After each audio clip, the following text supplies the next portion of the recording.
Hi friends! Today I'm reading A Letter to Amy by Ezra Jack Keats. You might remember Ezra Jack Keats. He's the author that wrote The Snowy Day.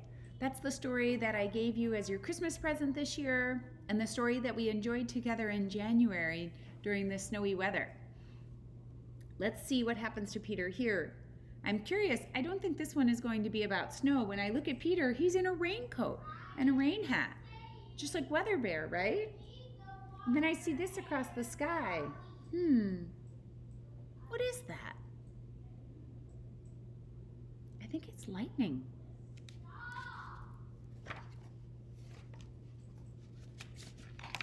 A Letter to Amy by Ezra Jack Keats. What's that? A mailbox. I'm writing a letter to Amy. I'm inviting her to my party, Peter announced.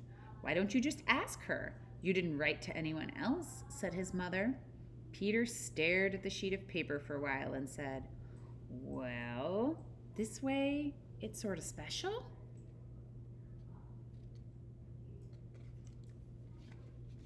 He folded the letter quite a few times, put it in the envelope, and sealed it. Now I'll mail it, he said. What did you write? His mother asked. Will you please come to my birthday party, Peter said. You should tell her when to come. So he wrote on the back of the envelope, It is this Saturday at 2. Now I'll mail it. Put a stamp on it. He did and started to leave. Wear your raincoat. It looks like rain.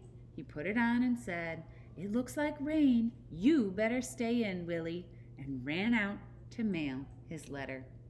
Here we see him telling his doggie, Not today. Rainy day, not a good day for a walk. Walking to the mailbox, Peter looked at the sky.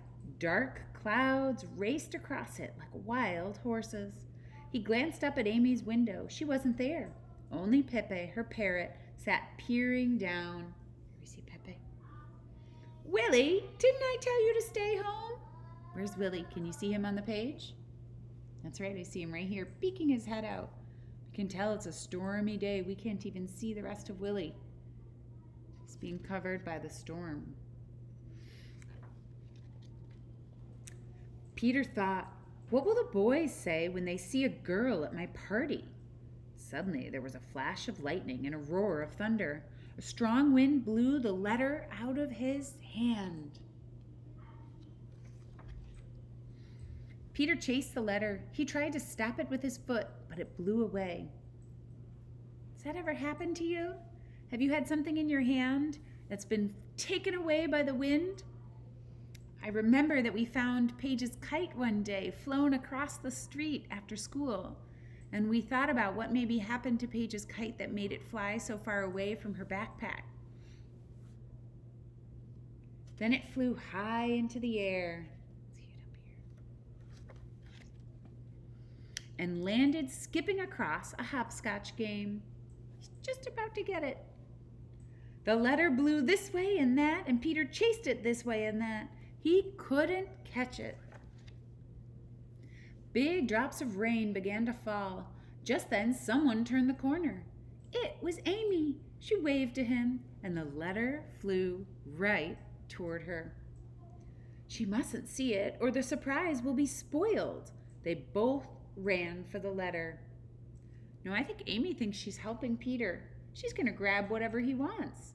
But remember, he does not want her to see that letter and spoil the surprise. In his great hurry, Peter bumped into Amy.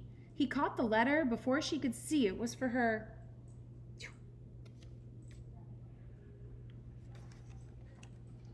Quickly, he stuffed the letter into the mailbox. He looked for Amy, but she had run off, crying. Now remember, Amy doesn't know that the letter is for her, that he's trying to surprise her. Instead, he made his friend very sad. Now she'll never come to my party, thought Peter. He saw his reflection in the street. It looked all mixed up. When Peter got back to his house, his mother asked, Did you mail your letter? Yes, he said sadly. Does Mom know why he's feeling so sad? No, that's right. She wasn't with him, so she doesn't know. She doesn't know what's bothering him. She sent him off to mail a letter, and he came back feeling sad that she wasn't there to see how he hurt his friend Amy. Saturday came at last. Everybody arrived but Amy. "Shall I bring the cake out now?" his mother asked Peter. "Let's wait a little," said Peter. "Now, bring it out now," chanted the boys. "All right," said Peter slowly. "Bring it out now." They're all happy and excited at a birthday party wearing their party hats. But there's Peter with his mother, feeling very sad. Just then the door opened.